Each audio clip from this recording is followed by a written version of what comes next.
नमस्कार। महाराष्ट्राच्या किनारपट्टीकडे जास्त बाष्पयुक्त ढग नाहीत, मात्र दक्षिण कोकणाच्या भागापासून कर्नाटकच्या भागांपर्यंत जोरदार बाष्पयुक्त वारे पोहोचत आहेत। त्यामुळे त्या भागात पाऊस सक्रिय झालाय।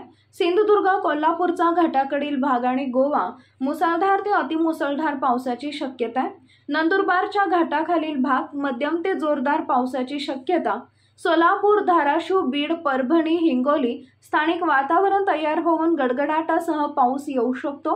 जळगाव, बुलढाणा, अकोला, अमरावती, वर्धा, नागपूर, भंडारा, गोंदिया, गडचिरोली, चंद्रपूर मेघगर्जनेसह किंवा बिना मेघगर्जनेसह मध्यम ते जोरदार पावसाची शक्यता आहे।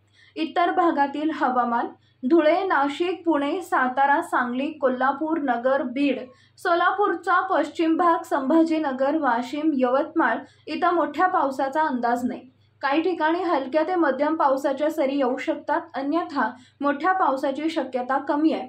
महाराष्ट्रातील काही तालुक्यांमध्ये आज स्थानिक वातावरण तयार झाल्यामुळे गडगडाटासह थोडासा पाऊस होण्याची शक्यता आहे, परंतु सार्वत्रिक पावसाची शक्यता नाही। नवीन अपडेट मिळवण्यासाठी आपल्या चॅनलला सबस्क्राइब करा। धन्यवाद।